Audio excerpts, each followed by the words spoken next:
이 영상은 법무부에서 발간한 책, 나도 자랑스러운 한국인을 기초로 만든 것입니다.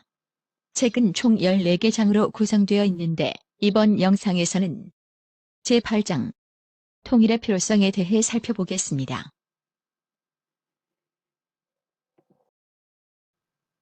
대한민국이 더 발전하려면 꼭 통일이 필요하다고 생각합니다. 당연합니다. 통일이야말로 우리나라가 반드시 해결할 중대한 과제입니다. 합체는 몸이 하나로 된다는 뜻으로 여기서는 남한과 북한이 하나로 통일된다는 뜻입니다. 그럼 통일이 필요한 이유를 자세히 들어볼까요? 우선 통일은 남북으로 갈라진 이산가족의 고통을 해소하고 남북 자유항례로 민족의 화합을 이룩하고 이제 함께 살 수 있구나. 금강산에 놀러가자. 이산가족은 남한과 북한 사이에 왕래가 끊김에 따라 남과 북에 따로 떨어져서 서로 만나지 못하는 가족을 뜻함. 금강산은 북한에 있는 경치가 좋기로 유명한 산.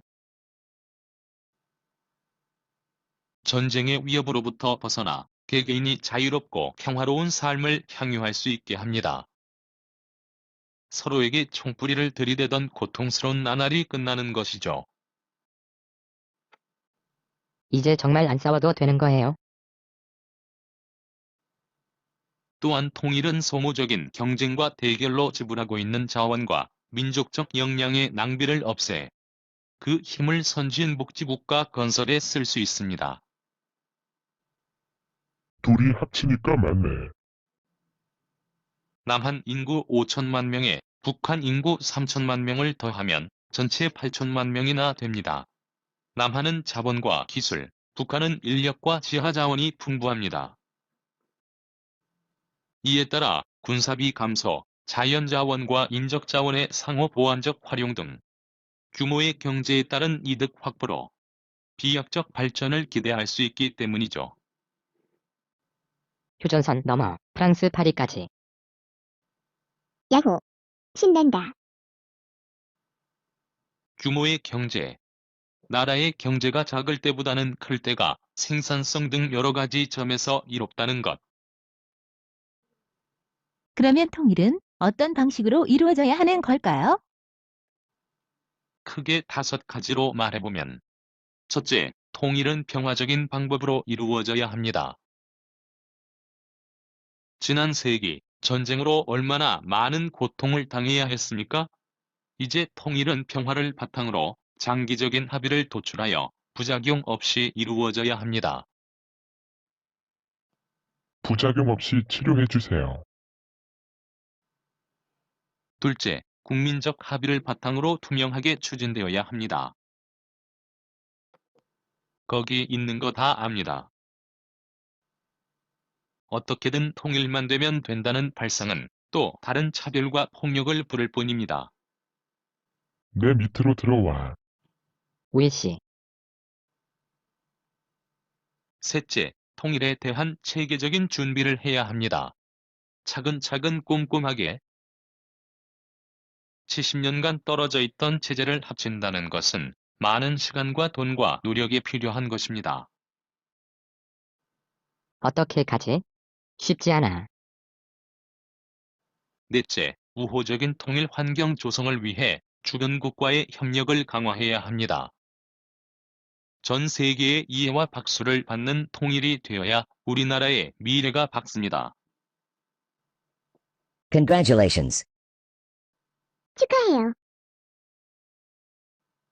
다섯째, 자유민주주의 등 국민들의 올바른 통일관이 수반되어야 합니다. 통일에 대한 확고한 국민의식 그리고 전쟁을 억제할 수 있는 강한 국방력도 꼭 필요합니다. 빨갱이. 철천지 원수. 그래도 우리는 한민족입니다. 어떻게 믿죠? 그래서 국방력은 필수. 5천년 우리 역사의 지금 분단의 시기는 아주 짧은 것입니다. 요즘 애들이 자꾸 싸워. 이해유 걱정 이해요. 하루빨리 통일을 이루어 대한민국을 새롭게 태어나게 합시다. 척추 수술이 성공적으로 끝났습니다. 슬슬 움직여볼까? 생각해보기. 남북 분단으로 인한 문제점을 말해봅시다. 이산가족 발생. 언어나 생활 방식이 달라짐. 민족적 정체성이 약해짐. 군사적 대립으로 인한 막대한 국방비 지출. 반복되는 북한의 위협으로 인한 안전한 삶의 위협 등. 남북한이 통일되면 좋은 점은 무엇이 있는지 말해봅시다. 정치적, 경제적 이익을 얻음. 국방비 지출을 줄여 경제 발전에 활용. 한반도 전체 국토의 효율적인 이용 가능. 이산 가족의 고통 해소. 북한 주민의 열악하고 어려운 삶 개선. 공동체의 정체성 회복 등. 통일의 방식을 말해봅시다. 평화적 방법, 국민적 합의를 바탕으로 투명하게 추진. 통일에 대한 체계적인 준비. 우호적인 통일 환경 조성을 위한 주변국과의 협력 강화. 국민들의 올바른 통일관 수반.